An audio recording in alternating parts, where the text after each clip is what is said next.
σε ένα αγρόκτημα μακριά από το θόρυβο της πόλης. Οι περισσότεροι έχουν ξυπνήσει και έχουν πιάσει δουλειά. Ο σκύλος, η κασίκα, το πουλάκι. Το άλογο, η κότα και η γυναίκα. Τους υπόλοιπους ποιος τους ξυπνήσει? Ο μικρός, ο πανταλός, ο κόκορας.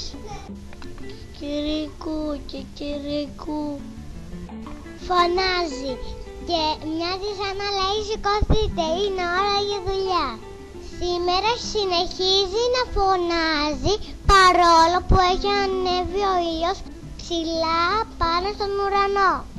Τσακώνεται πάλι με το πορτοκάλι που δεν θέλει να πέσει από το δέντρο. Ορίμασες, είναι ώρα να πέσεις.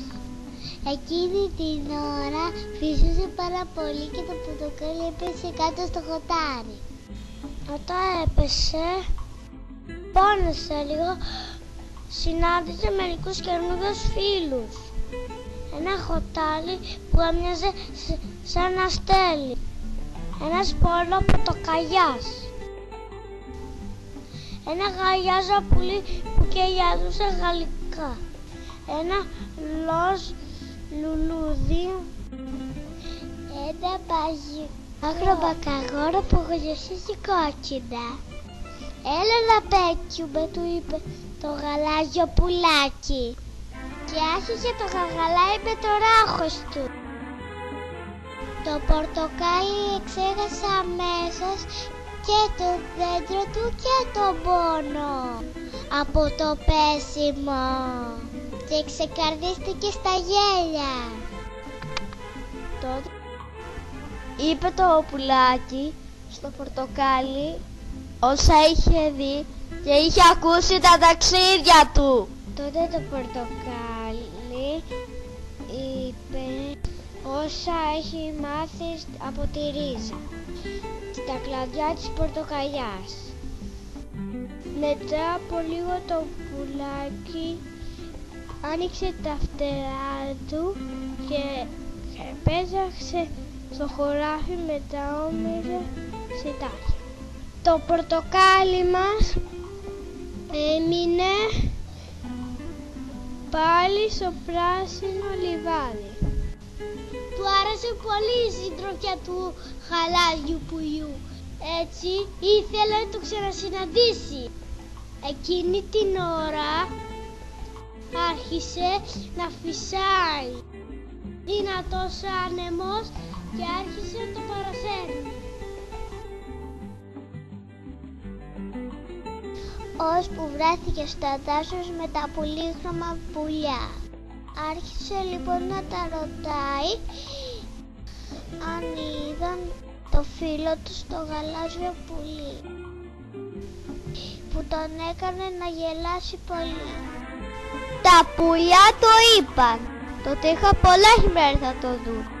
Το πορτοκάλι άρχισε να ανησυχεί ότι δεν θα ξαναέβλεπε το φίλο του.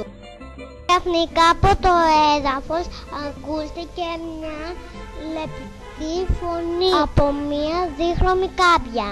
Το πρωί συνάντησα το γαλάζιο πουλί.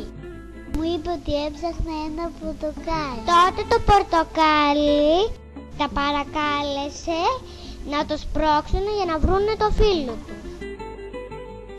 Τότε προχώρησε το δρόμο του και βρέθηκε στους πίνακες του μεγάλου ζωγράφου που λέγεται Μυρό, ψάχνοντας το φίλο του, το γαλάζιο πουλί.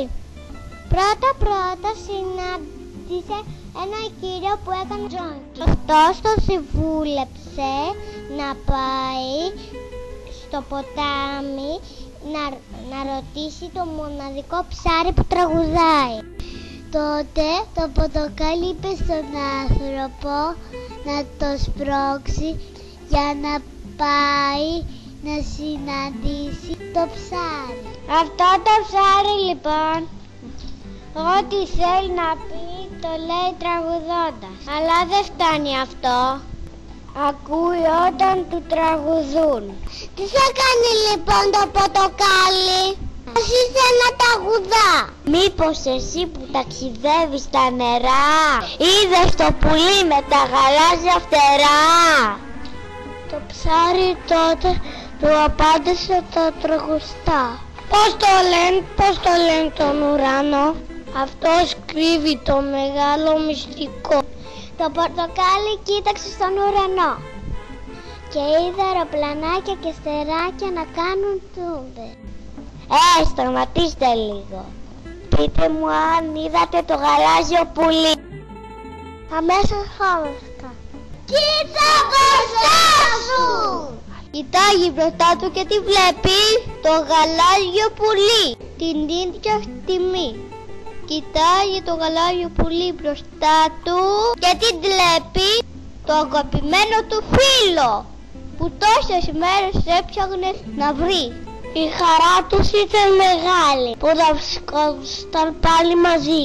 Εντελώς τεχνικά ένα κόκκινο μπαλόνι σε κύμα καγιάς πετάχτηκε το ουρανό και 1000 πυροτεχνήματα φώτισαν τον ουρανό.